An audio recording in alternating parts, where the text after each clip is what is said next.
Hi, welcome back to my channel. Today we are diving into the 5 daily habits that you need to boost your personal leadership skills. My name is Jeremy Clark, and this channel is all about personal leadership, resilience, and understanding how you can effectively get to your goals that you have for yourself. Personal leadership in everyday life is so important, whether that's your career, your relationships, or the things that you're trying to get for yourself.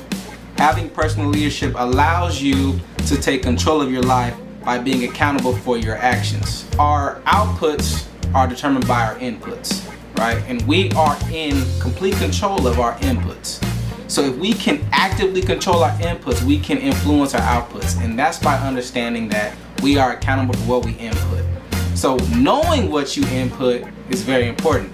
If you're inputting things that are detrimental to get to where you want to go, then you're going to get detrimental outputs. You're going to get outputs that don't even align with that original vision that you have for yourself.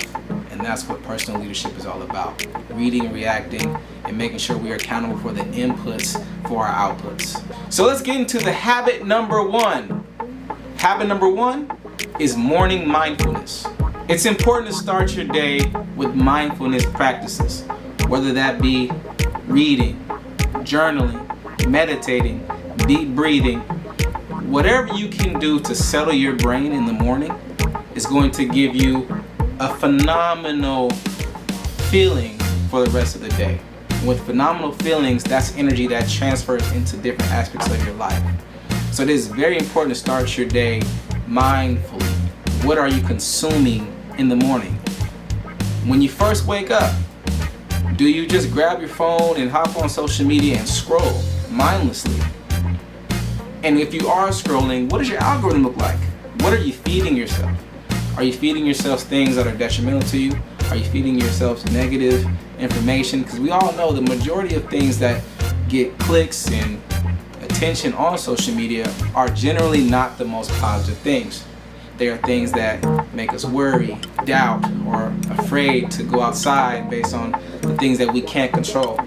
So if we can't control these things and then we're feeding ourselves with this information, then we need to practice mindfulness so that we can start feeding ourselves the important information that comes from within rather than the detrimental information that comes from without. So it is important to start your day with mindfulness routine, whatever that may be, to get yourself centered and ready to go. It's very important. There are a lot of benefits to starting your day with mindfulness, including decreased stress, increased focus, and better decision making. These are not only essential to get your day going, but they are also essential throughout the day and for the rest of the week, the rest of the month, the rest of the year.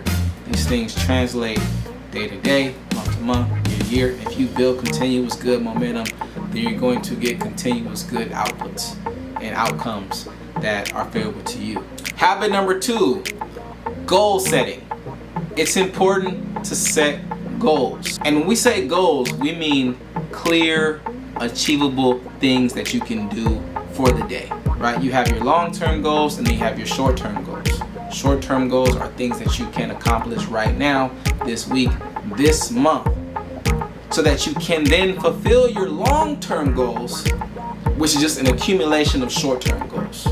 As long as you are hitting your short-term goals, you'll be able to reach your long-term goals. You can use SMART criteria to set goals. SMART goals: specific, measurable, achievable, realistic or relevant, and time-bound. So is the goal specific, right? Is it something that is not vague and you can see yourself doing that? Is it measurable? Can you see, hear, or feel what the goal may be? You should be able to track or quantify whatever the goal you have for yourself. Attainable. What makes this goal attainable or achievable? What is it? And this is a tricky one because what is attainable and reachable for you can only be determined by what you know is inside of you.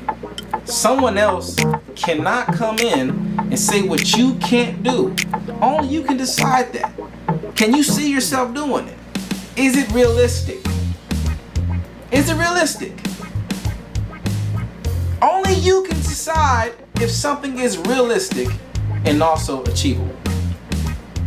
But when we're talking about what's realistic, if we're setting goals and we know this goal that we set for ourselves actually has to follow a step in a process that takes a couple months, then we can't expect for this goal to happen in about a week.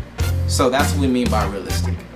And time bound. What is the timetable for this thing happening? In how many days, months, years can you achieve this goal? These things make up SMART goals. That's why they're SMART, because it organizes any goal that you may have into an easy to read playbook for yourself. Habit number 3, continuous learning. It is so important to never think that you are done, because you're never done. As human beings, we're always learning, and it's important to always learn. If you feel like you're done learning, well then you might as well die. I know that's a little harsh, but learning is a lifelong journey. And if you stop learning, then you're gonna miss out on new information, you're gonna become closed-minded, and then a lot of your information is gonna be outdated. The reason that technology is an ever-growing industry is because there's always something new to be introduced. And the old things become obsolete. And that's how our brains work. We must always introduce new information so that we can have new actions and inputs to have greater outputs. There's a myriad of ways that you can go about continuously learning for yourself. You can read a book, you can do online courses, you can do podcasts, and mentorship. Mentorship is very important. Is there somebody that you can reach out to, that you look up to, that's in your immediate circle, or maybe a connection to your circle that you can reach out to that can give you some type of vital information for what you're trying to do? Reach out to them, offer to take them out to lunch, pick their brain, and then build that relationship. Once you build that relationship, you build that mutual trust, and once that mutual trust is built, then you're able to exchange information and you're able to gain valuable knowledge that you didn't have before from someone who's seasoned in the topic that you're looking for. Habit number 4, effective communication. Communication is the most important asset to have as a leader. To take personal leadership and to lead others. You need to be able to communicate with yourself open and honestly, and have that same respect to communicate with those around you open and honestly, and also strategically, so that your message could then get across the way it's intended to. Habit number 5, reflection and feedback. So we just talked about feedback in terms of communication.